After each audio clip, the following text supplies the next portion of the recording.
Apesar de ainda estarmos vivendo no olho do furacão, mais especificamente falando sobre a pandemia do coronavírus e seus impactos, a reflexão sobre o futuro da educação e o que podemos fazer para construir um país mais justo e avançado, que garanta a aprendizagem de todos os seus estudantes, é urgente. São sobre reflexões como estas que os nossos convidados estão vindo trazer para nós aqui no Redes que Transformam 2020. Então, vamos nos conectar com eles e com elas e com ele. A nossa primeira convidada é a diretora em Portugal da Organização dos Estados Ibero-Americanos para a Educação, Ciência e Cultura. Seja bem-vinda, Ana Paula Laborinho. A nossa próxima convidada é a professora de Educação da Universidade de Colômbia. Bem-vinda ao Redes que Transformam 2020, Detra Price Dennis. Nosso próximo convidado, ele vai estar presencialmente com a gente aqui no estúdio. Ele está a caminho, está se deslocando para chegar perto da gente e daqui a pouco ele vai aparecer aqui para vocês. Não, mentira, esse não é o nosso convidado que vai estar presente, não. Esse é o próximo convidado que vai estar presente conosco, é o Rocieli Soares, secretário de Educação do Estado de São Paulo. Ele daqui a pouco vai estar aqui no palco junto com a gente. E também aqui no link está o diretor global de educação do Banco Mundial. Seja bem-vindo, Jaime Saavedra. Muito bem, aí estão os nossos convidados. E para fazer a mediação deste nosso painel, eu quero convidar ela que está aqui também com a gente no estúdio, a diretora de Educação da Fundação Lema, Camila Pereira. Bem-vinda, Camila, você já está aqui comigo. Eu vou passar a palavra para você fazer a introdução do nosso painel, contar para todo mundo que está em casa também um pouco mais do que a gente quer conversar e depois a gente abre o diálogo com os nossos convidados. Combinado? Combinado. Tá contigo a Obrigada, bola. Bira. Obrigada a você. Que bom te rever. É que maravilhoso ótimo. estar aqui construindo tudo isso. Até logo. Bom, boa tarde, pessoal. Boa tarde aos nossos panelistas. Muito obrigada por vocês estarem com a gente aqui hoje, nessa tarde. E que bom poder estar aqui participando desse encontro anual mais uma vez com vocês, né? Esse encontro é sempre um momento muito incrível para mim, um momento de me conectar com pessoas que eu admiro, com pessoas que me inspiram e com pessoas com quem eu aprendo muito sempre. Então, que bom que mesmo à distância, no ambiente virtual, a gente está conseguindo criar esse momento. E eu tenho sentido, acompanhando de casa, que eu estou conseguindo me inspirar, fazer essas conexões e conseguir aprender muito, mais uma vez, com todos vocês. Eu vou mediar hoje aqui esse painel que, como o Bira falou, a gente vai discutir, eu acho, um dos temas mais complexos que a gente está vivendo esse ano, né? Vamos falar agora de educação em tempos de pandemia. E a gente tem na rede de líderes da Fundação uma parcela muito relevante do grupo que atua em educação, né? A gente tem 42% dos líderes dessas redes que estão com a gente aqui hoje nesse encontro, que são secretários de educação, técnicos de secretaria, diretores de escola, professores, empreendedores, muita gente do terceiro setor que vem atuando por impacto social na educação, acadêmicos, enfim, muita gente que atua pela educação pública. E eu acho que a gente, que me incluo totalmente nisso, né, que dorme e acorda pensando na educação pública, a gente está vivendo esse momento assim, é muito intenso o que está acontecendo. A gente ter aí escolas fechadas no Brasil há 9 meses, né, desde março, que muitas escolas estão fechadas. A gente teve cerca de 1,5 bilhão de alunos no mundo todo que ficaram sem aulas, né, ficaram em casa, fora da escola, porque a pandemia fechou muitas das escolas. Então, eu acho que tudo isso que a gente está vendo, a ONU chegou a falar de uma catástrofe geracional para descrever esse momento que a gente está vivendo. E aí, como a gente sabe, né, como em outras catástrofes, infelizmente, as catástrofes atingem mais os que já são mais vulneráveis, né? Quem já está em situação mais difícil nesse país e no mundo todo. Então, com a educação, nesse caso, não foi diferente e, sem dúvida, as perdas são maiores para os alunos mais pobres, para os alunos negros, no Brasil e no mundo todo. E o que a gente está falando quando a gente fala de impactos, né? Por que essa catástrofe geracional? Então, a gente está falando de perdas de aprendizagem, a gente está falando de abandono escolar, que aumentam as chances dos alunos evadirem após um período tão longo de escolas fechadas. E a gente está falando de traumas também emocionais para muitos desses alunos, crianças e jovens, que estão isolados, em confinamento e sem a oportunidade de conviver. Então, todo esse cenário muito difícil, mas o que a gente quer falar aqui hoje também? Eu acho que é muito importante a gente reconhecer e ver que nesse momento tão desafiador também estão acontecendo coisas impactantes na educação e que apontam para o futuro, né? A gente não queria deixar de trazer esse olhar de esperançoso e de oportunidades que aparecem aqui para a gente refletir juntos nessa nossa rede. Uma das coisas que me emociona, por exemplo, é ver a dedicação de gestores públicos, de professores, de diretores, que no meio dessa crise, no meio desse cenário difícil, estão fazendo o impossível para garantir que seus alunos sigam aprendendo, né? A gente tem tantos exemplos desses na nossa rede. Eu vou citar um, que é o João Paulo, né, diretor de escola em Minas Gerais, que está visitando casa por casa dos seus alunos, para conseguir entregar material didático nesse período tão difícil, em áreas remotas do estado de Minas. Então, como ele, muitos outros professores, diretores, a gente vê e tem acompanhado com muito orgulho de vocês, com muita admiração, vocês nos inspiram muito, e esse momento é muito impressionante de ver todo esse amor que vocês têm pelos alunos e pela educação pública, né?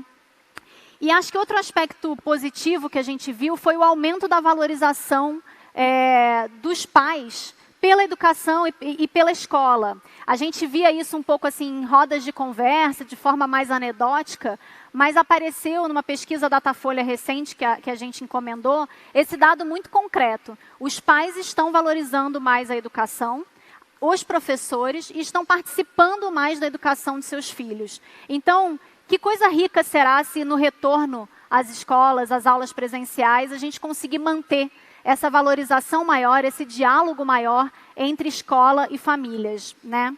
E por fim, não menos importante, nesse rol de oportunidades aí que a gente está enxergando, acho que tem uma coisa muito importante que aconteceu, que é a tecnologia, que vinha, né, a gente vinha muito tempo trabalhando essa entrada da tecnologia no processo de ensino e aprendizagem.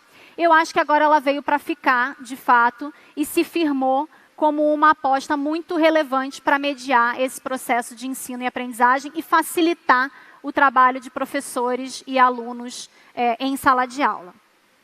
Então, como o Bira apresentou, para a gente falar de todos esses temas aqui hoje, dos desafios e das inovações e oportunidades, a gente tem um painel super bacana, com 4 convidados incríveis que muito nos honram com a sua presença aqui hoje, e que conseguem dar para esse painel um olhar de vários países. Então, a gente vai ter a perspectiva do Brasil, também a perspectiva de Portugal, dos Estados Unidos, e acho que o Jaime pode falar, né, de todo o olhar global que o Banco Mundial tem para tudo que está acontecendo nesse cenário.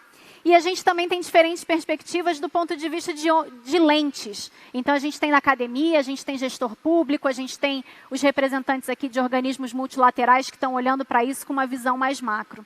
Então, fico muito contente de poder mediar essa nossa conversa aqui hoje. Espero que vocês acompanhem atentos, mandem muitas perguntas para a gente, por favor, para enriquecer ainda mais. Porque como é que vai funcionar? Eu vou pedir para cada um dos nossos panelistas fazer uma fala inicial, de cerca de 10 minutos, para comentar um pouco tanto esses desafios que a gente está vendo, quanto as inovações e as oportunidades possíveis a partir dessa pandemia e do que a gente está vivendo nesse momento na educação.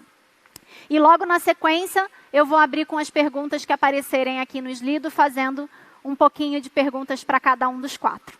Tá bom? Eu queria começar essa nossa conversa, então, chamando a Ana Paula Laborinho, diretora em Portugal da Organização dos Estados Ibero-Americanos. Ana Paula, por favor. Muito boa tarde para todos. É uma grande honra estar com um painel que integra pessoas que têm trabalhado muito ao longo dos anos nestes temas e que têm um reconhecimento também já desse trabalho. Eu gostaria de aqui dizer que o título de todas estas sessões, As Redes que Transformam, já de si é inspirador em relação ao caminho que é preciso percorrer.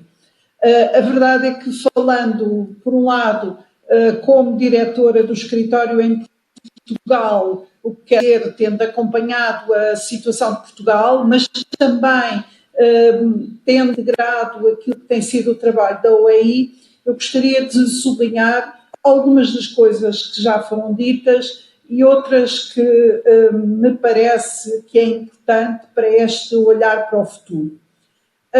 Antes do mais, eu também tinha pensado começar por aquilo que já foi citado, a declaração do secretário-geral das Nações Unidas, António Guterres, que considera aquilo que se está a passar muito geracional, e a verdade é que, se não encontrarmos soluções, vai haver uma geração perdida e podemos retroceder bastante num caminho que estava a ser feito e na região da Ibero-América, na América Latina em geral, esse caminho estava a ser feito no sentido de ultrapassar muitas dificuldades que nós sabemos que esta região tem. Esta pandemia pode trazer, e de certo trará, mais desigualdades, mais pobreza e pode acelerar, efetivamente, alguns processos, nomeadamente aqueles que já foram citados, aumentar o abandono escolar, um abandono que quase sempre começa pelas meninas e, portanto, regredimos em relação a muito do que foi feito. Eu não gosto de ver esta pandemia como uma oportunidade, porque ela tem feito sofrer muito as pessoas, mas ela tem valorizado as redes, por isso é que me parece que este título já de si é inspirador. Tem cada vez mais mostrado que não podemos trabalhar sozinhos, não pode ser cada país a trabalhar sozinho, cada região, mas temos que nos alimentar uns aos outros e trabalhar em conjunto. É nesse sentido que Portugal, enquanto parte da União Europeia, seguiu um caminho que é aquele que a maior parte dos países também europeus têm privilegiado, que é o do ensino presencial, com muitas dificuldades. Algumas escolas têm que depois ser encerradas e substituir o ensino presencial por ensino à distância, mas compreendeu-se alguma coisa também que é de grande importância.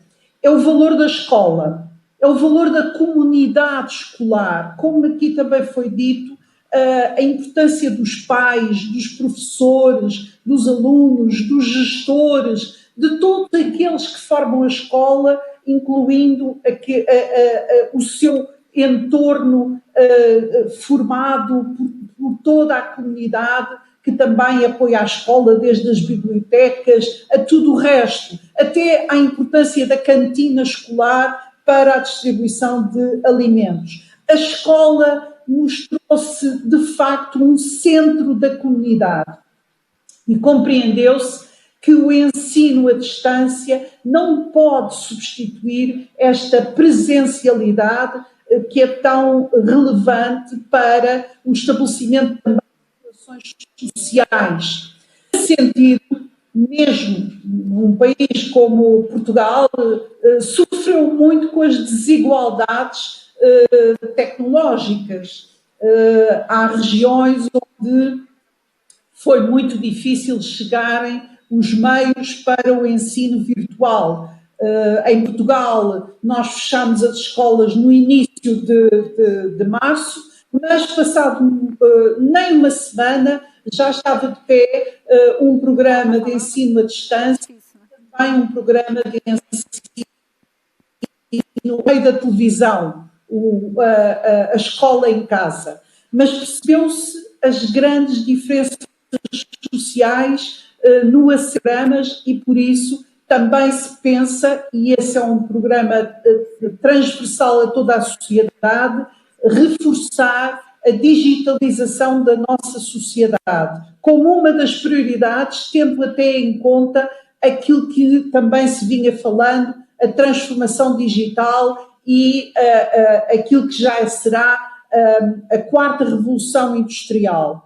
Por isso, esta pandemia veio acelerar alguns processos, veio mostrar como o digital não é uma solução para tudo, e desse ponto de vista eu espero que possa também ter contribuído para humanizar as nossas relações interpessoais e para mostrar a importância da escola. Gostaria apenas de também referir algumas mudanças que estavam em curso nas políticas educativas em Portugal e que, de alguma maneira, puderam ajudar aquele que foi o caminho que tem sido feito, com todas as dificuldades partilhadas com os países e as regiões que estão a viver esta catástrofe. Uma delas foi a definição do perfil do aluno à saída da escolaridade obrigatória. Esse transformou-se num documento ainda mais relevante. O que é que nós queremos que os alunos tenham quando saem do ensino obrigatório? Que competências? Que saberes? E essa definição ajudou muito nesta fase, porque permitiu também definir aquilo que se chamam as aprendizagens essenciais. Nós temos que interrogar neste momento o que é que queremos que os alunos aprendam, e este o que é que queremos é um sujeito coletivo, porque muitos têm que contribuir para definir o que é que são essas aprendizagens. E como foi dito pelo professor que iniciou esta conversa, o mais importante, o mais importante nesse perfil do aluno é o espírito crítico, são as relações interpessoais, é a criatividade, e tudo isso se faz através de um ensino transversal em que as diversas matérias não podem ser transmitidas isoladamente, mas têm que ser todas elas congregadas para esse perfil do aluno à saída da escolaridade obrigatória. A outra medida que foi igualmente fundamental neste período foi a autonomia das escolas. As escolas têm capacidade para definir também as aprendizagens, há um documento mínimo, mas também elas podem adequar àquilo que são as necessidades dos seus alunos, e através dessa autonomia das escolas e da forma dos diretores escolares foi possível responder de uma forma programada ao nível do país, mas depois com uma intervenção local, aquilo que era preciso fazer. Eu gostaria de dizer que esta pandemia veio tornar mais um futuro, e neste momento nós temos que pensar que esse futuro nos desafia, quer ao nível daquele modelo da escola, quer ao nível de compreender que a escola é um valor, e é um valor essencial que temos que preservar, nomeadamente a escola pública, e também perceber que há muitas como o digital que têm que incorporar esta transformação, mas que não são o fim em si. Como aqui também já foi dito, são um meio. E por isso nós estamos confrontados com a necessidade de estabelecer o que será esta escola do futuro. Não há respostas absolutas, mas há sobretudo um trabalho em rede. A importância das organizações multilaterais é grande, acentuou-se o trabalho que a Unesco está a fazer, o trabalho que organizações como a OEI na região ibero-americana está a fazer. porque não podemos pensar sozinhos nestas soluções. Temos que as pensar em conjunto, ainda que depois a sua aplicação seja local. O que não podemos esquecer nunca é que o futuro depende da educação. E se não cuidarmos dessa educação e também da escola, estamos a impossibilitar a existência do futuro. Muito obrigada, Ana Paula. É super rica, né, essa sua fala, que nos traz outros elementos aqui para a gente pensar. Então, você falou um pouquinho de uma coisa que tem acontecido muito no Brasil e muito interessante ver esse reflexo em Portugal também. É a questão da flexibilização curricular que está acontecendo nesse momento da pandemia, com foco naquilo que é essencial, né? Aquilo que é essencial que os alunos aprendam, a pandemia está impondo esse olhar para o currículo e de uma forma muito interdisciplinar. Então, que a gente possa fazer uma educação em sala de aula, dentro da escola, que está muito mais ligada ao desenvolvimento das competências que se espera que esses alunos tenham ao final do processo de escolarização, né, do que a disciplinas estanque que ficam separadas demais dentro da escola. Então, eu pensei um elemento agora da sua fala no final, mas toda ela muito rica e nos traz uma perspectiva muito legal para esse debate. Obrigada. E aí, a gente recebeu aqui agora no nosso estúdio, que chegou para complementar esse nosso painel, o secretário de Educação do Estado de São Paulo, Rocieli Soares, ex-ministro da Educação. E eu queria já dar sequência nesse painel, então, Rocieli, com você, falando um pouco para a gente. Você está liderando o maior estado, né, nesse momento, com muitos desafios e fazendo um trabalho intenso agora, nesse momento de pandemia. Então, queria te ouvir um pouco a sua perspectiva sobre esses desafios que a gente está enfrentando com a pandemia na educação, que não são poucos, e que inovações, que coisas te dão esperança também nesse momento, né? O que você está vendo, que você acha que pode ser daqui para frente algo que nos dê esperança? Bom, obrigado mais uma vez pelo convite, Camila. É bom estar aqui de volta. Mandar um abraço a todos que nos assistem. Já tive o prazer de participar quando ainda era presencial, né? Que saudade. Em 2018 estava como ministro na época e foi um grande prazer ter participado, ter conhecido tanta gente bacana naquele encontro. Estamos juntos aqui pela tecnologia, né? Acho que é o primeiro aprendizado, né? Quero cumprimentar meu amigo Rami Saavedra. É bom vê-lo aqui digitalmente, que é diretor do Banco Mundial, que tem nos ajudado em muitas coisas, inclusive nessa pandemia. A professora Detra, também agradecê-la aí por estarmos juntos hoje, e a Ana Paula, que falou agora da UEI. Bom, para quem está nos vendo, né, nós estamos falando aqui de eu estou como secretário de Educação do Estado de São Paulo, que tem 3,5 milhões de estudantes diretamente ligados à sua rede, e tem o desafio de ter 250 mil funcionários em mais de 5 mil escolas, ou seja, é um sistema de ensino gigantesco. Então, nós temos todas as realidades possíveis. Nós temos da escola indígena, da escola de periferia, da escola do interior, da escola da capital, da metrópole São Paulo. Nós temos todas as dificuldades. Num sistema que é importante a gente já distinguir, né? Os problemas pré-pandemias já existentes, né? Com todas as desigualdades, com todos os déficits de aprendizagem, com todos os problemas que nós já tínhamos. A pandemia, em determinados momentos, acentua isso, né? Eu acho que esse é o primeiro grande desafio que a gente precisa reconhecer.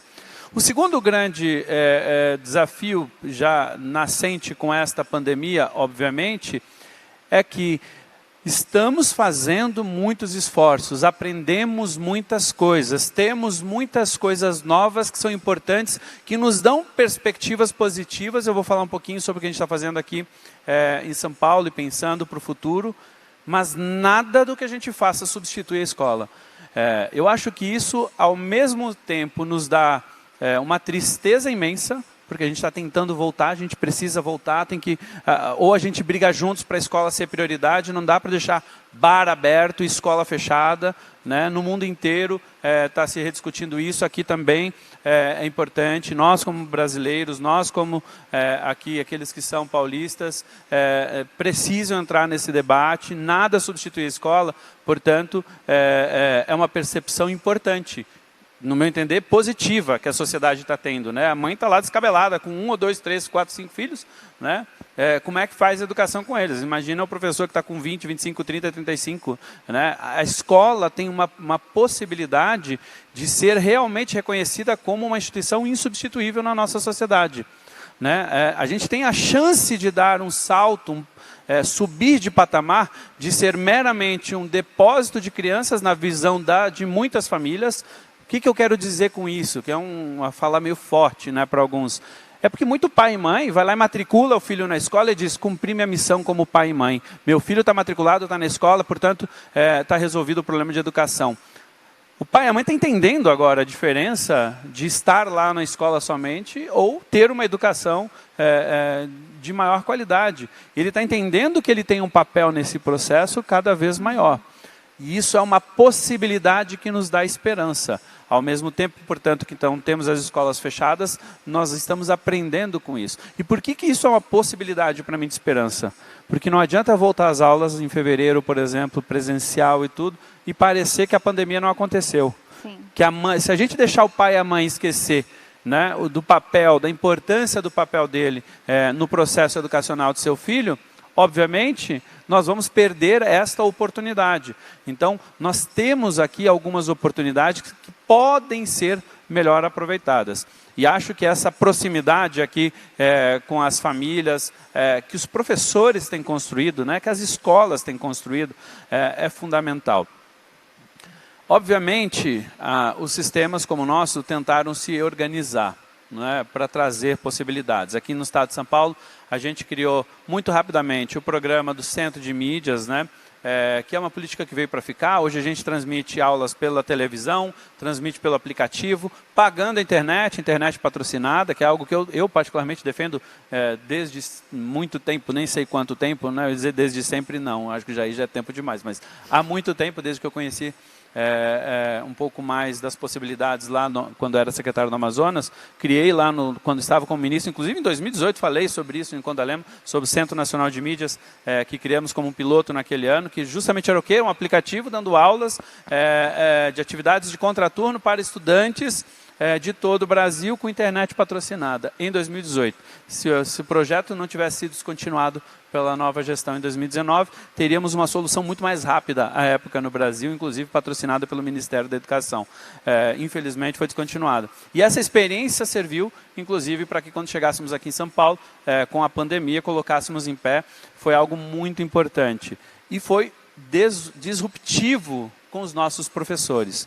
Porque primeiro, no início da pandemia, eu como secretário de Educação fui extremamente atacado porque a gente estava fazendo educação à distância na educação básica. Porque a educação à distância na educação básica não funciona, porque a educação à distância isso e aquilo. E todos os problemas existentes na educação básica já traziam para a gente um preconceito, né, sobre o uso da tecnologia. E entre os profissionais da educação, muito mais forte pelo medo, né, de ser substituído. Querem colocar a educação à distância na educação para substituir professores. Eis aqui um grande ponto positivo, né? Nós entendemos hoje muito melhor, e o professor, quando falo entendemos, eu na minha posição de secretário, os professores, a direção da escola, há uma inversão, dizendo não, para aí, esse negócio não é o monstro que pintavam, primeiro lugar. Segundo lugar, isso é útil para mim, em diversas maneiras. Nitidamente, quando a gente olha as pesquisas de opinião dos professores antes e durante, porque a gente não pode falar ainda de depois da pandemia, mas durante esta pandemia, a percepção é muito grande e diferente. Acho que isso é um ponto positivo que aí sim nos dá a possibilidade de ter a tecnologia como uma grande aliada. Não é mais o professor tendo medo, primeiro, como um inimigo que vai me substituir. Não. O que ficou claramente provado a tecnologia é meramente um instrumento para unir, aproximar as pessoas. Isso aqui na nossa rede, por exemplo, é muito evidente. Eu não tenho hoje mais resistência em trabalhar com atividades, até porque eu estou contratando mais professores, inclusive para usar tecnologia. Né? O que as pessoas podem achar contrassensual, não é. Né? Nós estamos aqui, inclusive, pedindo financiamento ao Banco Mundial, o Rami conhece esse projeto, onde a gente quer financiar, por exemplo, bolsa de estudos para os estudantes, para eles fazerem atividade de contraturno, ou seja, ele vai para a escola presencial de manhã, mas se ele não pode estar numa escola de tempo integral, ou eu não consigo ofertar ainda uma escola de tempo integral, ele vai fazer mais atividades de contraturno com um professor monitor. Eu vou ter que contratar mais professores, portanto, porque vai ser um professor para cada 6 estudantes. A gente está olhando para o futuro, para a educação híbrida. Então, a gente está discutindo hoje aqui na Secretaria como que eu vou fazer 500 mil novas vagas de educação em tempo integral a partir, por exemplo, do uso da tecnologia. A gente contratou agora já chip, está contratando uma série de materiais, investimento em equipamentos, porque não adianta a gente dizer que a tecnologia agora virou um grande legado, e o professor voltar para a escola e a escola ainda ser offline, a escola não ter o equipamento. Então, de novo, por isso que é outra oportunidade, a mesma coisa da família. A gente tem a oportunidade de dar um salto. O professor sentiu o gosto de como a tecnologia pode facilitar a sua vida, pode ajudar na aprendizagem e como ela pode ser utilizada. Mas se a gente não der as condições dentro das escolas, também continuará sendo apenas mais uma aposta. Então, de tudo de ruim, e é muito ruim essa pandemia, né? Temos coisas que nos dão esperança para um futuro, para pensar fora da caixa. Eu acho que isso é fundamental. E, obviamente, concluindo, porque o meu tempo acho que está esgotado, mas concluindo, Camila, essa primeira intervenção, o foco absoluto de qualquer coisa que a gente faça, mais do que nunca, já era, mas mais do que nunca tem que ser aprendizagem. Eu acho que esse é o grande problema que a gente tem. Todos os mecanismos que nós tivermos para que a aprendizagem seja a melhor possível, seja no tempo de afastamento que ainda temos, que estamos vivendo, com algumas atividades presenciais, já voltando aqui no estado de São Paulo, seja no ano que vem voltando 100% ou não, nós não poderemos mais prescindir de absolutamente nada, porque se já tínhamos problemas antes, hoje nós temos problemas assim, que outros países, por exemplo, da Europa, não têm. Os países não têm o nível de desigualdade que nós temos no Brasil. Então, é muito difícil de você dizer e comparar determinadas situações em processo de aprendizagem de pandemia e pós-pandemia. O Brasil, que já tem essa desigualdade ressaltada, ela precisa combater. Quando eu falei do projeto com o Mundial, que a gente quer dar uma bolsa, que a gente quer pagar uma bolsa para os alunos da extrema pobreza, que são da rede estadual, para que eles permaneçam estudando, isso é uma resposta, e estudem mais tempo, inclusive, para recuperar essa aprendizagem, é uma resposta a uma pergunta que nunca deveria ser feita. E concluo dizendo, não dá para a gente não olhar para isso. A possibilidade de evasão, porque uma família precisa colocar o que comer na mesa, porque aquele menino, a família vai lá, olha, tá bom, você vai para a escola, você vai aprender, vai ser bom para o seu futuro longe, mas sua família não tem o que comer agora. Essa pergunta não deveria ser feita para nenhum jovem. Assim, é uma coisa que a nossa sociedade precisa combater mais do que nunca. Então, é disso que a gente está falando.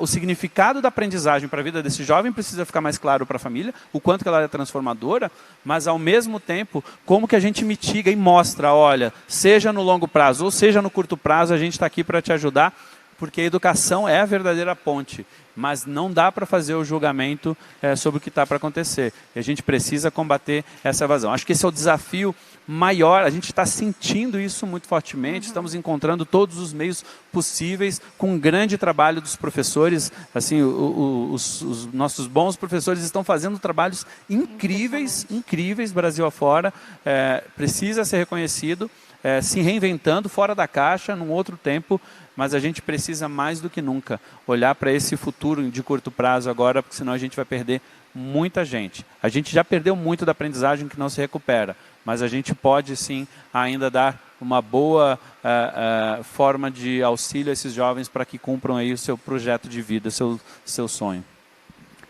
Muito obrigada, Rocieli. É inspirador ouvir você falando e eu sei que tem um trabalho imenso sendo feito aí por você, pela sua equipe, incansável aí na Secretaria de Educação.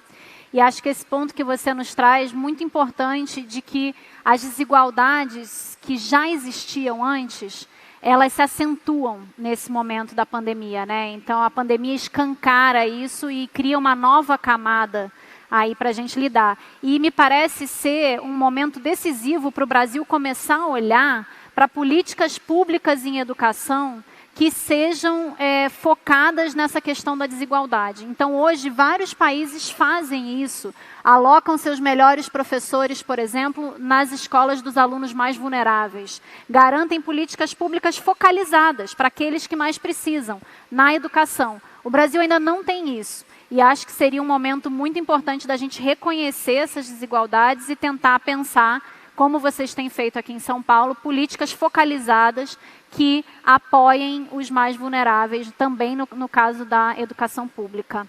Posso fazer um adendo? Pode.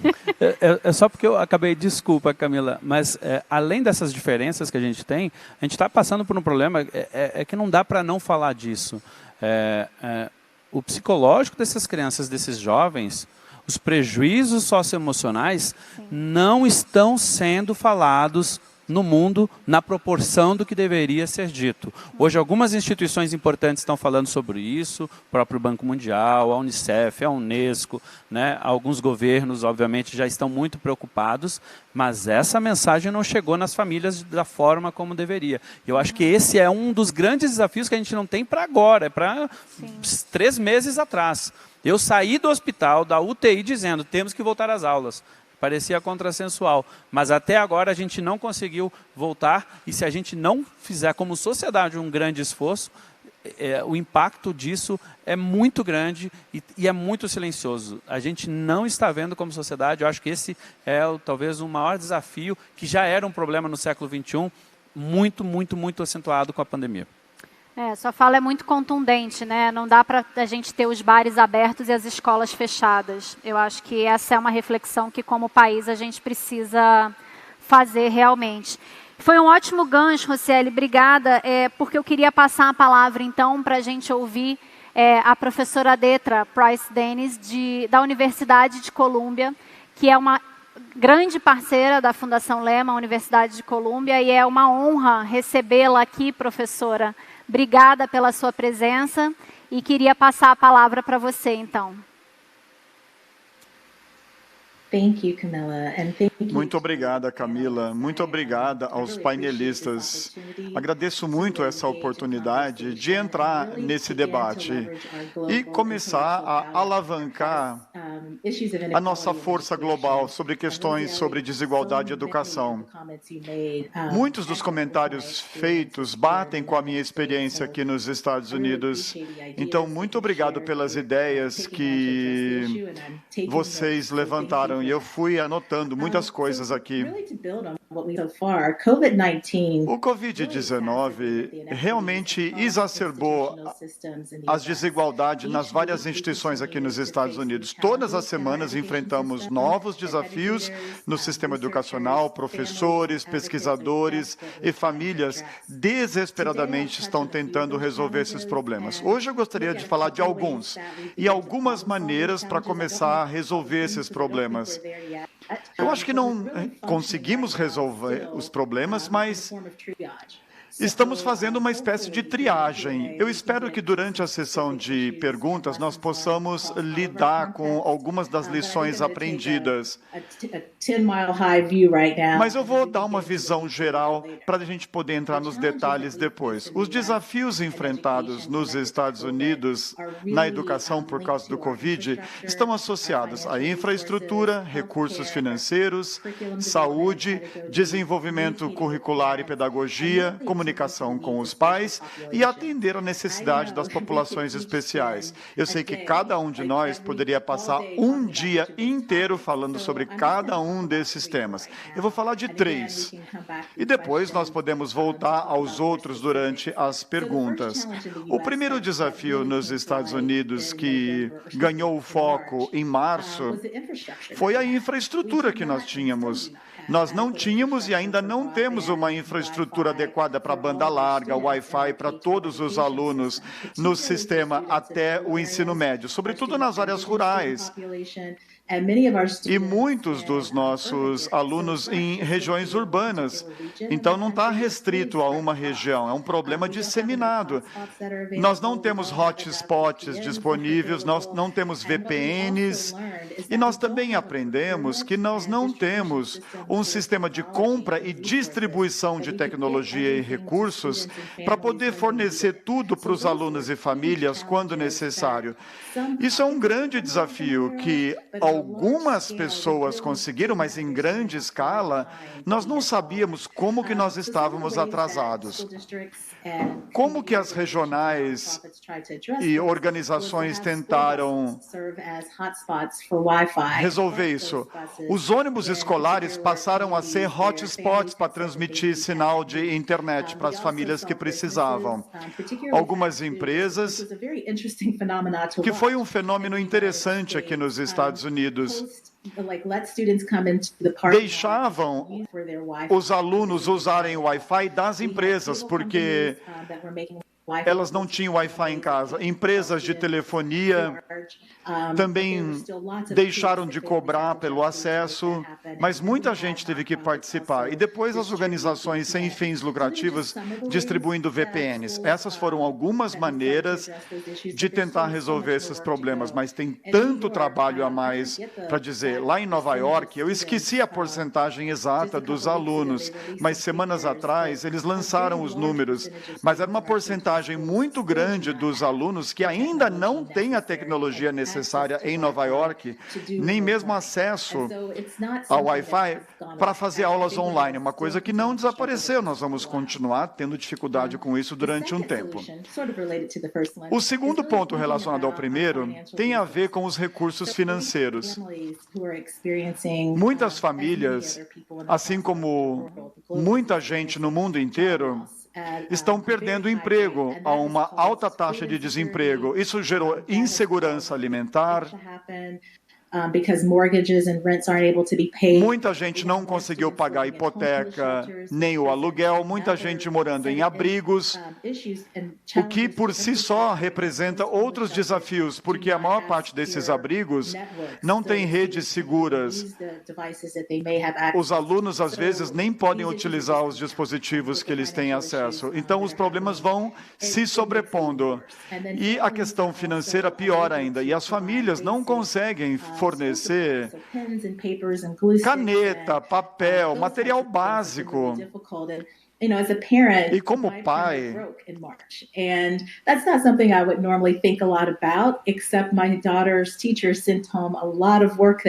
o professor da minha filha pediu que a minha filha imprimisse muita coisa em casa. A minha impressora quebrou. Eu tive que entrar na Amazon para pedir uma impressora. Como a Amazon estava fazendo a coisa certa e entregar sem cobrança, mas a impressora só chegou em abril, ou seja, como pai que trabalha, foi difícil tentar ver como que minha filha poderia acessar o conteúdo da sala de aula sem conseguir imprimir. Então, todas as famílias que não tem essa possibilidade passou por um grande desafio. É um problema que eu enfrentei e outros pais enfrentaram também. E você percebe isso independentemente da sua situação econômica. Os bancos de alimentos estão sendo tributados, o que nos leva à questão de insegurança alimentar. Existe cada vez mais financiamento para esses bancos de alimentos, oferecendo moratória para as pessoas que não estão conseguindo pagar os seus aluguéis, mas eu sei que logo depois do Natal, muitos desses programas vão expirar. Eu sei que existem alguns sites de distribuição de alimentos. À medida que novos problemas vão surgindo, as organizações estão desesperadamente, administradores, professores, tentando ver como trabalhar juntos para resolver esses problemas. Eu acho que eu vou concluir com o terceiro desafio, que é o desenvolvimento curricular e pedagogia. A maior parte do trabalho que eu faço nas escolas avalia o desenvolvimento curricular e tecnologia. Eu sou uma das pessoas a admitir para vocês que antes do Covid, Covid, eu estava me debatendo, tentando fazer os professores pensarem em alfabetização digital e pedagogia digital. Eu já ouvi tanto sobre isso, tentando que as escolas pensassem nisso para desenvolvimento profissional. O Covid nos mostrou que o desafio é que nós somos muito centrados no mundo impresso. As nossas escolas operam com práticas do século XIX. Cá estamos no século XXI, com dispositivos mediados por tecnologia, e os alunos continuam voltando para casa com folhas para preencher. Nós temos tecnologia que permite uma maneira diferente de aprender. Um dos desafios no mundo centrado em papel é que nós precisamos de desenvolvimento profissional na área de alfabetização digital. Os professores no mundo inteiro, eu falo isso não só dos Estados Unidos, os professores são brilhantes, são inovadores, estão exaustos e querem fazer o melhor possível para os seus alunos. Só que eles não foram preparados para ver esse tipo de trabalho. Dar aula online, sobretudo a minha experiência, consome muito mais tempo, esforço e planejamento do que um contexto presencial. Você precisa de tempo para desenvolver uma pedagogia, não apenas baseada em melhores práticas, mas uma prática que ajude no engajamento, no processamento de conteúdo e na comprovação de conhecimento. Não é uma coisa que você aprende num workshop, lendo um livro ou participando de um webinar. Você precisa de prática. Parte desse desafio, nós precisamos ajudar administradores e professores para pensar em como aprender digitalmente. Tem várias coisas que nós podemos ter se nós estivéssemos dispostos a superar os nossos medos. Eu gostei da ideia que foi mencionada de que os professores tinham medo de várias coisas, né? Da tecnologia, inclusive, e alguns alunos também. E, honestamente, o que nós esperamos na primavera foi uma emergência da educação remota. Agora, é algo um pouco mais informado, mas nós estamos longe de uma pedagogia digital rigorosa que atenda a necessidade dos alunos, porque os professores precisam de mais desenvolvimento profissional. Todo mundo está fazendo o melhor possível que eles conseguem, tentando se esforçar. É muito difícil agora, quando eu ouço as pessoas dizerem o ensino digital não está funcionando. A gente está se engajando com o ensino digital. A gente ainda está fazendo um tipo de triagem. Depois de ter uma pedagogia digital profunda, a gente vai chegar lá. Algumas das soluções que eu já vi envolvem webinários. Eu tenho certeza que existem muitos de vocês que já participaram de 1 milhão de webinários via Zoom sobre como ensinar e aprender online. Eu mesmo dei cursos, desenvolvi cursos para webinários online, fiz apresentações, tem uma logo depois dessa. Então, eu sei que tem muitos educadores e membros da comunidade que estão buscando isso. Existem pais também que estão contactando regionais, comunidades locais, para fazer workshops para os pais. A gente não pode excluir as famílias dessas conversas. Já fiz 2 dessas sessões, e as perguntas que eles fazem são incríveis e tão importantes. Nós temos que melhorar o trabalho no engajamento das famílias e dos pais para entender quais são as expectativas que eles têm, fornecendo mais informação sobre o que fazer quando a plataforma não está funcionando, quando a conexão não está funcionando.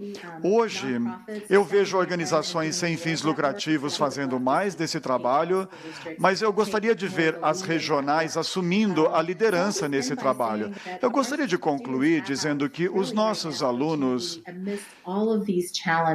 têm tantas oportunidades. E o que significa ser um cidadão alfabetizado digitalmente no século XXI, que consegue se engajar numa produção multimodal de conteúdo e disseminação da informação? São metas super importantes que aparecem muitas vezes em muitos currículos. E, atualmente, nós temos todas as ferramentas à mesa. Tudo está disponível para os alunos utilizarem nos vários modos. Nós podemos ter televisão, rádio, os laptops, os telefones. Vamos pensar em maneiras de posicionar os alunos como produtores de informação, produtores de conteúdo, algo que seja arraigado nas suas origens, para que eles consigam desenvolver essa habilidade de raciocínio crítico e que possam desenvolver mais criticalidade sobre como as informações são produzidas e circulam, porque eles têm que pensar em que tipo de cidadão eles querem ser no mundo. Obrigada, Detra. Que ótimo poder contar com a sua fala muito estruturada, muito clara em torno desses 3 desafios, né? E que interessante ver e perceber, eu acho que a gente sente isso nesse momento, né? Que tem uma coisa que nos une em diferentes países, e os desafios são muito similares. Então, você fala da tecnologia, fala do desenvolvimento de um currículo para a tecnologia, né, que a gente não pode imaginar práticas pedagógicas que a gente transpõe da sala de aula tradicional para a sala de aula mediada pela tecnologia ou mesmo para o ensino à distância. Né? Então, muito interessante a gente poder mergulhar e pensar. Eu já dei uma olhada aqui nas perguntas, eu vi que já tem perguntas, inclusive, sobre essa questão das práticas pedagógicas para esse novo mundo que você abordou tão bem agora na sua fala.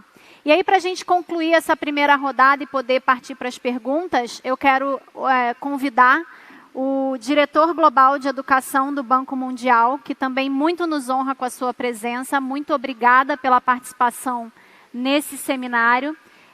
Jaime, vou passar a palavra para você.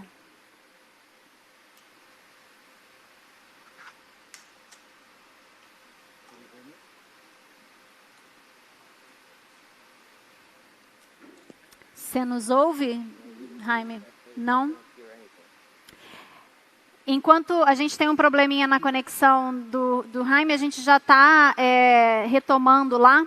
Eu queria trazer um dado que o Rocieli falou sobre a questão da tecnologia e dos professores se sentirem mais aptos. A gente rodou uma pesquisa recente, né, com Datafolha, a gente fez em parceria com o Itaú Social, a Imaginable Futures, e é muito impressionante, realmente. 73% dos professores dizem que pretendem utilizar mais tecnologia depois da pandemia do que utilizavam antes.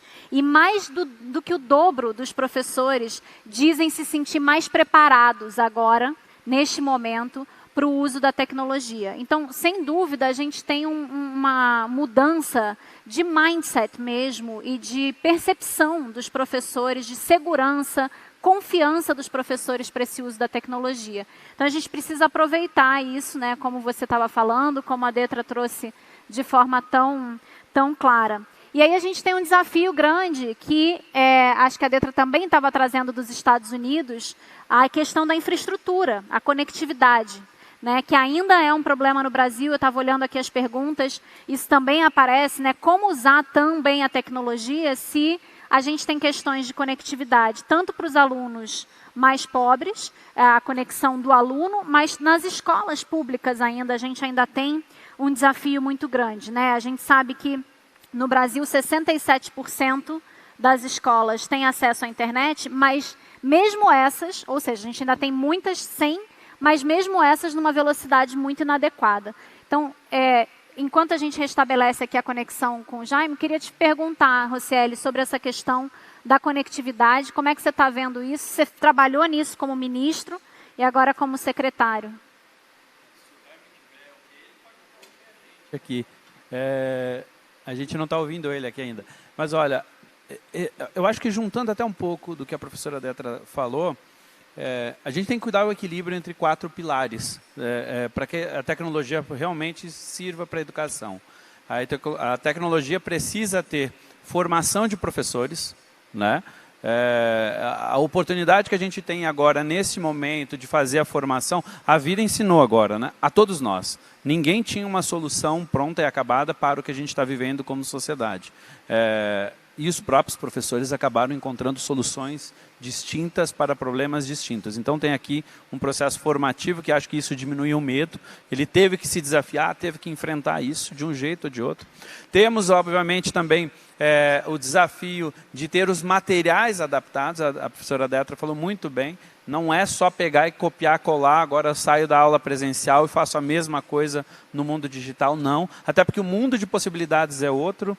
O tempo, quando a gente começa a usar melhor a tecnologia, o tempo das pessoas vale mais, né? Um professor que usa mais tecnologia, ele consegue se dedicar com o tempo muito mais para aquilo que é a essência dele ser o professor, né? Que é cuidar da aprendizagem. E, obviamente, tem dois pilares fundamentais. A conectividade, é chegar com a velocidade de internet e a infraestrutura interna. Porque também não adianta, então, cobrir 3 desses, ficar um de fora, você já quebra. Aqui no Brasil, a gente tem tremendos desafios, né? A conectividade, a gente olhou muito para o que os Estados Unidos fez na época do presidente Obama, quando houve um trabalho muito forte lá nos Estados Unidos de conectividade. A gente criou aqui um programa de educação conectada baseado muito na experiência dos Estados Unidos. Não com tanto dinheiro, professora Detra, mas com muita boa vontade, né? A gente conseguiu avançar bastante. Mas isso é tão desafiador, estamos falando aqui de São Paulo, do estado mais rico do Brasil, onde as escolas tinham 8 megas de velocidade. Exato. Estado de São Paulo, 8 megas de velocidade, a escola inteira, né? Ainda que dedicados. Então, hoje a gente está mudando... Só para comparar, a recomendação é de 11 mega por aluno. Né? A recomendação então, para um bom uso pedagógico da tecnologia. Então, assim, a gente está absolutamente fora, né? Então, a gente vai chegar numa média, provavelmente, ao final da nossa gestão, entre 50 e 60 megas por escola. O que ainda está longe do que é, mas é muito melhor do que já foi. Mas a gente também está olhando no Brasil para as outras possibilidades. Os alunos da extrema pobreza, todos vão receber agora um chip de internet, independente da pandemia, viu? Ah, mas agora no final do ano, não, vai receber no início do ano, porque a gente está olhando para frente, o que isso pode trazer. A gente está olhando aqui no Brasil também como conectividade, a internet patrocinada. Em sites pedagógicos da secretaria, com conteúdos, eu pago para quem quiser acessar o tempo todo. É de graça, a gente paga a internet para ele. Então, é outro formato. E estamos fazendo investimento em equipamento agora, Wi-Fi dentro das escolas, melhorar isso, porque, de novo, tem que ter o equilíbrio dessas coisas. Por isso que eu salientei muito, né? A gente tem um grande potencial. Essa vontade agora, a gente tem a onda, a gente tem o surfista. Falta botar a prancha ali para ver se junta os 3 e a gente realmente vai surfar esta grande onda nesse momento. Eu acho que porque senão vai passar onda, né? Essas ondas, elas vêm e vão. Se a gente conseguir aproveitar esse momento, acho que poderá ser realmente um ponto de transformação, não só para o Brasil, para o mundo inteiro, em estilos, perfis diferentes, em níveis diferentes, mas eu acho que é uma grande oportunidade que a gente tem. Obrigada, Rocieli. Acho que o Jaime reconectou lá. Jaime, vamos te ouvir. Yes, I'm here. Can you... Eu estou aqui. Eu espero que vocês consigam me ouvir. Ok. Muito bom. Great. Thank you very much. Muito obrigado. So, look, I really apologize. Eu realmente peço desculpas. Sorry, I'm getting an echo. Eu estou ouvindo um eco aqui. Unfortunately for me, I was not able Infelizmente, to listen to eu não consegui ouvir a professora Denise Price. Eu tive um problema na conexão para ter uma melhor ideia dos pontos de vista dela. Let me just start with one word, Eu gostaria de começar com uma palavra: urgência. I think we all need to internalize. Todos nós temos que internalizar essa sensação de urgência. O Rocieli mencionou muito bem Presencial education cannot be replaced. Que não dá para substituir a educação presencial. Muitos países fizeram muitos esforços fazer o melhor possível nos vários tipos de educação remota, mas, infelizmente, isso aconteceu em níveis diferentes de eficácia. E não conseguiu substituir a experiência educacional. E, por outro lado, foi uma educação muito desigual. Você pode ter 2 alunos no mesmo país com experiências totalmente diferentes. Uma menina que tem conexão se comunicando via Zoom com o professor e com os colegas, com livros em casa, com muito suporte dos pais, um local para estudar e, por outro lado, existe uma criança numa área rural que está a 2 horas da conexão mais próxima, então não vai conseguir se conectar por telefone e nem tem mesmo acesso a uma educação via rádio. A sensação que nós temos é que a desigualdade de acesso foi muito grande. Se a gente tivesse tido essa discussão 7 meses atrás, eu teria dito que nós já estávamos numa crise de aprendizagem. Tem um indicador que nós usamos no Banco Mundial, lançado 1 ano atrás, que é a pobreza do aprendizado. O que é isso? É a porcentagem das crianças que aos 10 anos de idade não conseguem ler e entender um texto. Esta porcentagem nos países de baixa e média renda era de 53% antes da pandemia. Isso não era um problema, era uma crise enorme. Pense bem, esse indicador de pobreza educacional deveria ser 0, assim como a fome deve ser 0, que a pobreza extrema deve ser 0. Todas as crianças devem conseguir ler e entender um texto no final dos primeiros anos de educação. 53% já era um índice horrível. O nosso cálculo é que esse número subiu para 63% como consequência da pandemia. A taxa de evasão, nós achamos que 10 milhões de alunos não vão voltar nem ao ensino primário, nem ao Fundamental 2. É uma perda de capital humano. E essa geração pode estar perdendo 10 trilhões de dólares em renda futura. Isso representa a 10% do PIB global. Eu não estou falando da possível perda da economia, eu estou falando da possível perda para essa geração. Nós temos que nos lembrar que essa é a geração que vai pagar a dívida que todos os países estão tendo hoje para lutar contra a pandemia, que é natural. Quando tem alguma coisa como o que nós estamos passando agora, ou uma guerra, você precisa se endividar. Agora, essa geração vai ter que pagar essa conta. Nós temos que nos preocupar com o bem-estar e com o processo educacional dessa geração. Apesar de ser uma crise enorme, já em cima de uma outra crise que nós tínhamos, eu acho que há algumas lições dessa pandemia que deveriam trazer o aprendizado do futuro para hoje. Nós temos que agir muito mais rápido do que agimos antes. Em algumas áreas, eu gostaria de mencionar 3. Primeiro, nós temos que eliminar a divisão digital. Temos falado disso há 20 anos, mas isso foi um tapa na cara para os países mais pobres e de renda média. A gente sabia que havia uma divisão digital e agora estamos pagando por isso. Nós temos que ser mais rápidos. Existem várias divisões ao mesmo tempo: conectividade, dispositivos, software e, o mais importante, estamos falando da capacitação que os professores precisam para utilizar a tecnologia adequadamente. A segunda mensagem importante que eu ouvi do Rocieli é que a educação é um fenômeno social. É algo que está claro para todo mundo. A escola é um espaço social, é um espaço insubstituível. E o sistema público de saúde é o principal mecanismo que os países têm para equalizar as oportunidades. Temos que continuar investindo nas escolas, mas nós temos que investir no fator humano. Aprendemos com essa pandemia e ficou claro para todo mundo que a mágica do aprendizado vem da interação entre alunos e professores. Precisamos investir nos professores que se sentem inspirados, que facilitam o aprendizado, que ensinam os alunos. Agora, os professores não estão entregando conhecimento, precisam ajudar os alunos em todas aquelas habilidades que eles precisam para a vida. para uma aprendizagem contínua. O que nós pedimos para os professores hoje é muito mais do que pedíamos antes. Ou seja, eles têm que ensinar para os alunos como trabalhar em equipe, precisa ensiná-los raciocínio crítico, precisa ensinar como diferenciar fato de opinião. Isso é muito mais complicado.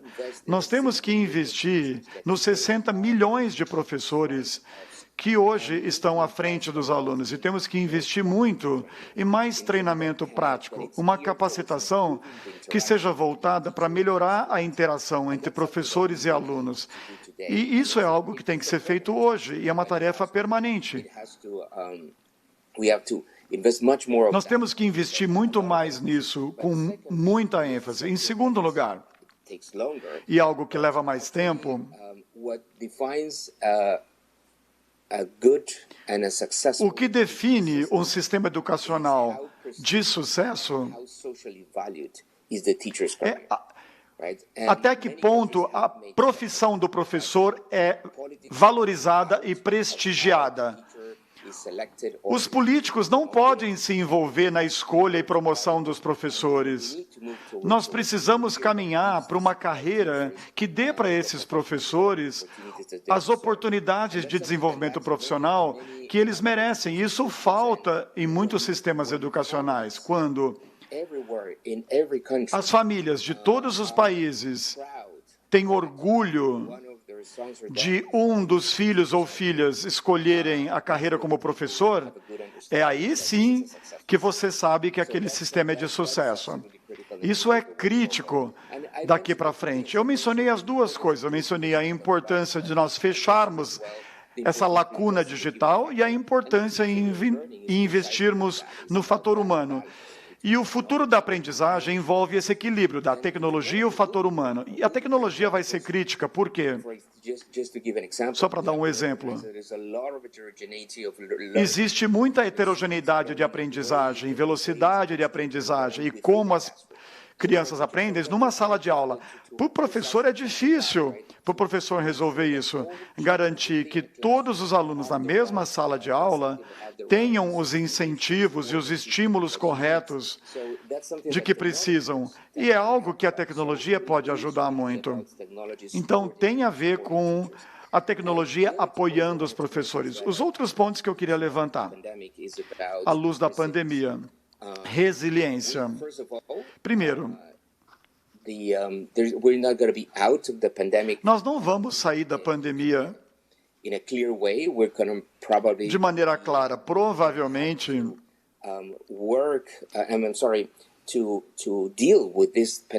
teremos que lidar com essa pandemia e gerenciar essa pandemia durante vários meses. A gente estava contando quantos países estavam reabrindo as escolas. Infelizmente, alguns países estão abrindo as escolas, outros estão refechando. A cidade de Nova York fechou as escolas semana passada. Todo o Sistema Nacional de Educação do Paquistão fechou as escolas. A República Tcheca fechou, a Grécia fechou as escolas de novo. Ou seja, vai ser um processo complicado nos próximos meses. A resiliência é crítica, não apenas para gerenciar a pandemia, mas nós sabemos que no futuro nós temos que reconhecer que precisa haver uma continuidade da aprendizagem na escola e em casa. Nós precisamos de investimentos nas escolas, mas temos que utilizar políticas públicas para apoiar as condições do processo de aprendizagem em casa. E isso implica várias coisas. Primeiro, nós precisamos fortalecer o nosso apoio aos pais. Os pais vão ter o papel preponderante no futuro das crianças. Alguns pais perceberam isso, outros não. Isso faz parte das políticas públicas, dar suporte aos pais, para que eles sejam uma ajuda fundamental no aprendizado dos filhos. Em segundo lugar, temos que fortalecer e apoiar as condições materiais em casa, do ponto de vista de conectividade, por um lado, mas também fornecendo material de leitura. Nós temos que garantir que todas as crianças nas residências mais pobres tenham livros livros didáticos para continuar aprendendo em casa. Isso tem que fazer parte das políticas públicas. E eu gostaria de concluir com mais uma coisa, um elemento crítico para todos os sistemas, um foco incansável na aprendizagem. Pensarmos em todas as ações que nós fazemos, na reforma educacional, todos os insumos, toda a capacitação que nós fornecemos para os professores, tudo tem que ter o foco incansável, pensando até que ponto nós estamos tendo certeza que cada criança em cada escola está aprendendo. Se nós tivermos esse foco em mente, talvez nós consigamos fornecer para as crianças as oportunidades de que precisam para o futuro. Obrigado. Nós é que agradecemos, Jaime. Muito obrigada pela sua participação aqui com a gente. Eu acho que a visão que vários números que o Banco Mundial tem levantado, né, que você trouxe no início, dão essa perspectiva global do que a gente falava no início dessa catástrofe geracional, né?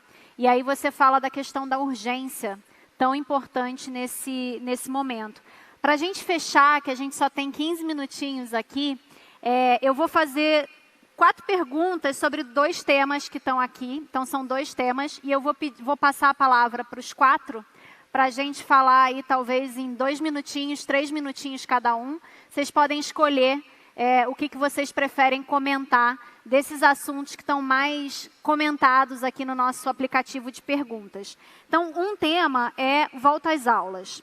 E aí tem uma pergunta do Wellington aqui falando, pensando numa possível demora de mais 1 ano para se conseguir a vacina, o que vocês veem como sendo a melhor estratégia para o retorno presencial? E ainda no Volta às Aulas, a Beatriz Alqueires pergunta, como tem sido a relação com os professores e os sindicatos sobre a volta presencial? Esse senso de urgência de que estamos falando aqui, vocês também têm sentido nas conversas com os professores? E um outro bloco, um outro tema, fora o Volta às Aulas, que apareceu muito aqui, tem a ver com essa questão da tecnologia que realmente ajuda a aprendizagem.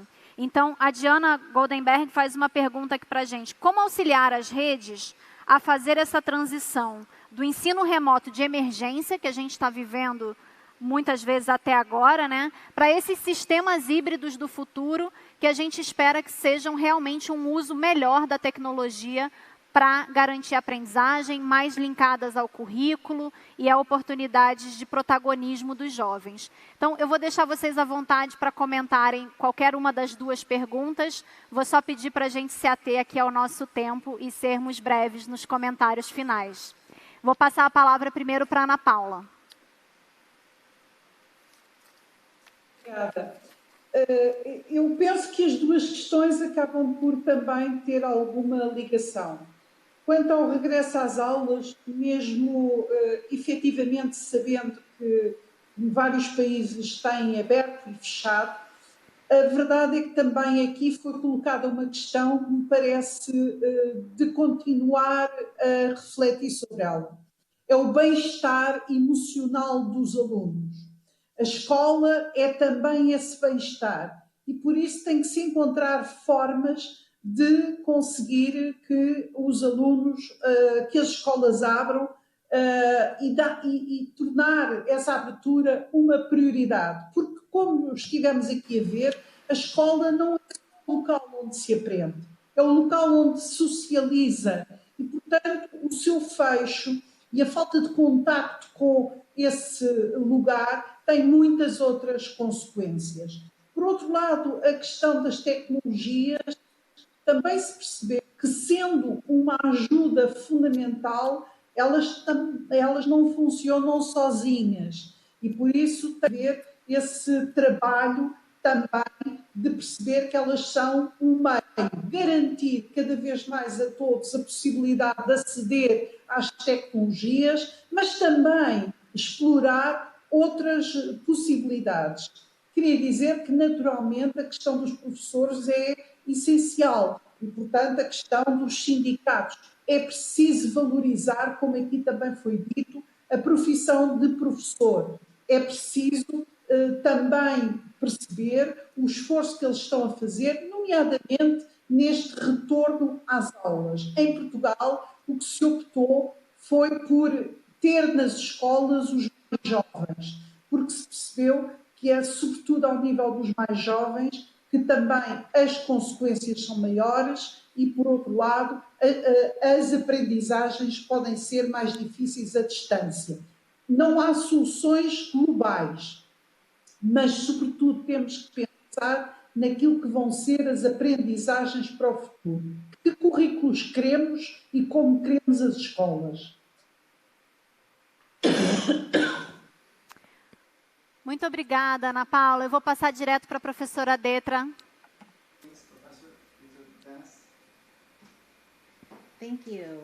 Obrigada. E obrigada pelo comentário anterior. É muito interessante considerar isso. Uma coisa que eu diria sobre a tecnologia são duas coisas, na verdade. Primeiro, nos remete a um comentário que já foi feito várias vezes.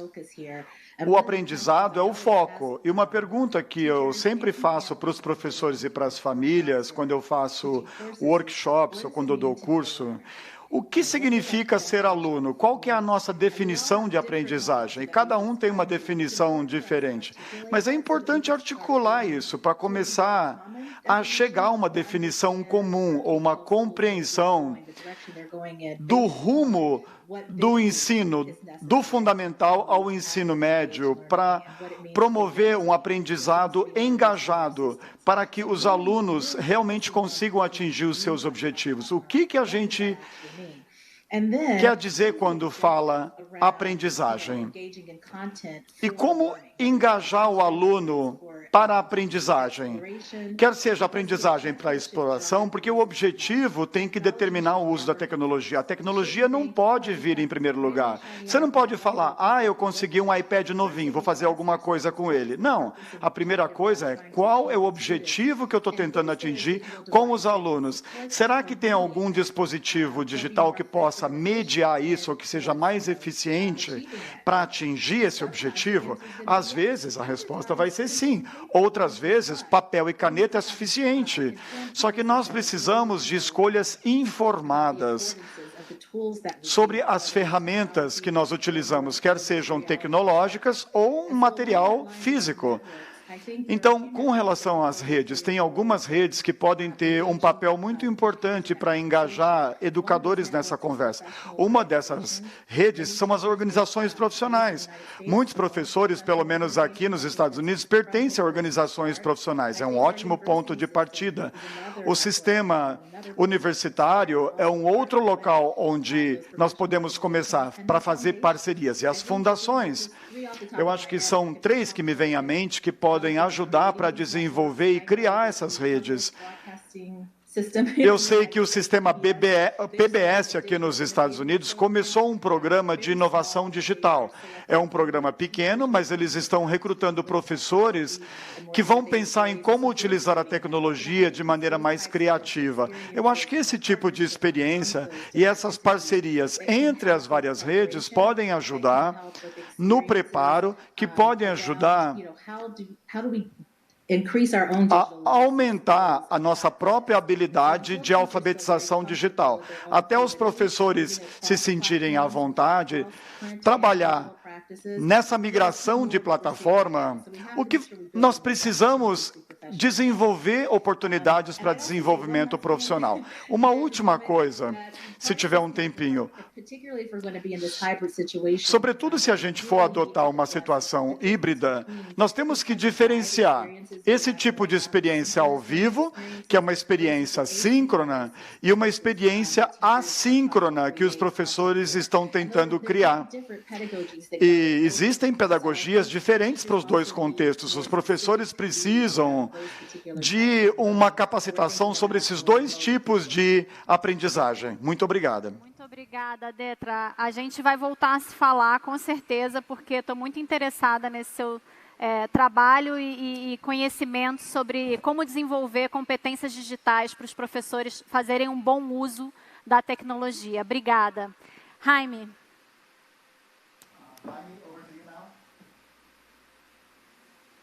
Great. Can you hear me? Vocês me ouvem, né? Yes. So let me just mention a couple. Eu só gostaria de mencionar algumas coisas. Primeiro, A professora Price falou uma coisa que eu ia falar. Eu vou repetir o que ela falou. A tecnologia não pode vir em primeiro lugar. Qual o objetivo que você está tentando atingir? Então, eu vou para o segundo ponto diretamente, que é urgência novamente. Esse é um período complexo e não existe manual sobre como lidar com a pandemia.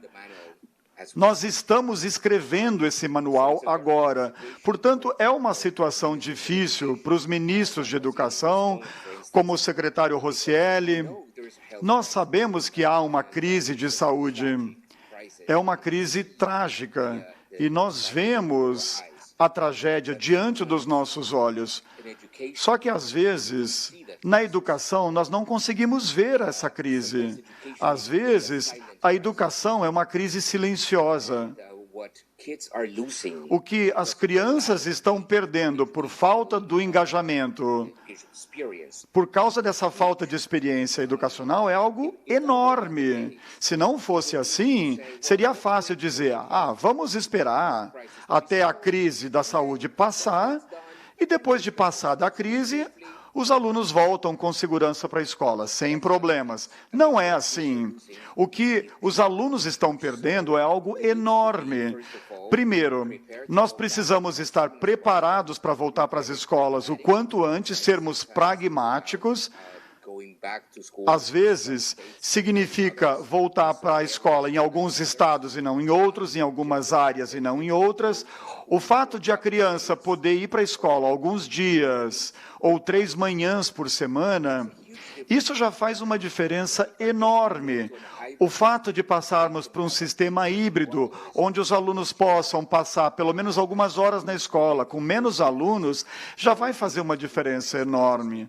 Nós precisamos fazer o máximo possível, investir o máximo possível para acessar o processo de volta às escolas.